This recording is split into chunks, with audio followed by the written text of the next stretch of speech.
एक जंगल के पास एक छोटा सा बंगला था। उसमें एक छोटी लड़की अपने परिवार के साथ रहती थी। इस लड़की के बाल बहुत चमकीले थे।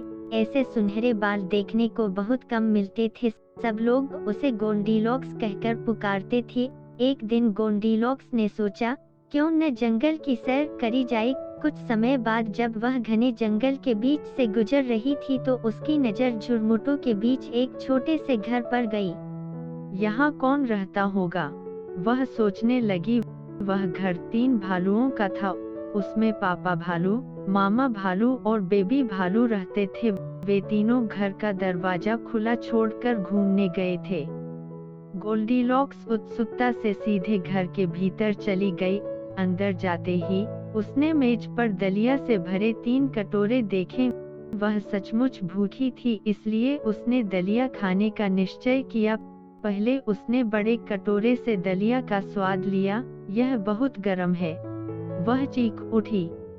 फिर उसने मझले कटोरे से थोड़ा दलिया चखा।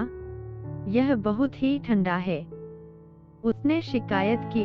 अंत में उसने सबसे छोटे कटोरे से दलिया लेकर खाया। यह सचमुच अच्छा है, कहती हुई उसने कटोरा खाली कर डाली। अब गोल्डीलॉक्स का पेट भर गया था। वह उस छोटे घर की खोज खबर लेना चाहती थी। उसने बैठकर खाने में 3 कुर्सियां देखी। उसने कुर्सी पर बैठना चाहा। पहले वह बड़ी कुर्सी पर बैठी। ओह, यह कुर्सी बहुत सख्त है, उसने कहा। वह मझली कुर्सी पर बैठी। उसे वह भी अच्छी नहीं लगी। यह कुर्सी बहुत मुलायम व बुदबुदाई है। फिर वह सबसे छोटी कुर्सी पर बैठी। यह कुर्सी बिल्कुल ठीक लगती है, उसने कहा। वह कुर्सी पर बैठी कि कुर्सी चरमराकर टूट गई। लेकिन गोल्डीलॉक्स ने उसकी परवाह नहीं की। वह सोने के कमरे में गई। उसने वहां 3 बिस्तर देखे। पहला बिस्तर देखकर उसने कहा, यह बिस्तर बहुत बड़ा है। उसने दूसरा बिस्तर देखकर कहा, यह भी बहुत बड़ा लगता है। फिर वह तीसरा बिस्तर देखकर जोर से बोल उठी, यह बिस्तर बिल्कुल ठीक लगता है। मैं इस पर लेटकर एक झपकी लेती हूँ। यूं सोचकर वह बिस्तर पर लेटकर गहरी नींद में खो गई। इस बीच 3 भालू अपनी सैर से लौटे और खुले दरवाजे की खोज की। पापा भालू गुर्राए, कोई हमारे घर में आ गया है। मामा भालू ने कहा, और कोई मेरा दलिया खा रहा है। बेबी बियर ने आगे कहा, कोई मेरी कुर्सी पर बैठा है और वह टूट गई है।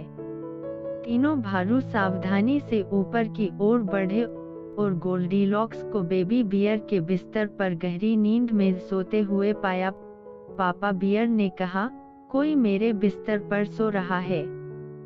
मामा भालू ने चिल्लाकर कहा, और मेरे बिस्तर पर भी कोई सो रहा है। बेबी बियर ने कहा, कोई मेरे बिस्तर पर सो रहा है और वह वहाँ है। गोल्डीलॉक्स अचानक उठी और पाया कि 3 भालू उसकी ओर घूर रहे थे। वह घबरा गई और बिस्तर से कूद गई। मुझे क्षमा करें, मेरा ऐसा इरादा नहीं था, मैं बस उत्सुक थी, उसने हकलाते हुए कहा। तीनों भालुओं ने एक दूसरे की ओर देखा और फिर मुस्कुराए। पापा बियर ने कहा, यह ठीक है छोटी बच्ची, हम तुम्हें यहाँ पाकर आश्चर्यचकित थे। तुम भाग्यशाली हो कि हम बहुत नाराज नहीं हैं। बस याद रखें कि बिना अनुमति के किसी और के घर में प्रवेश न करें। मामा बियर ने आगे कहा, और उनकी चीजों का सम्मान करें। बेबी बियर ने कहा, और उनकी कुर्सियां मत तोड़ो। गोल्डीलॉक्स ने सिर हिलाया और तुरंत फिर से माफी मांगी। फिर वह जल्दी से भालू के घर से बाहर निकली और घर वापस चली गई। उस दिन के बाद से गोल्डीलॉक्स हमेशा दूसरों की संपत्ति का सम्मान करना याद रखते थे और कभी भी बिना बुलाए किसी घर में प्रवेश नहीं करते थे।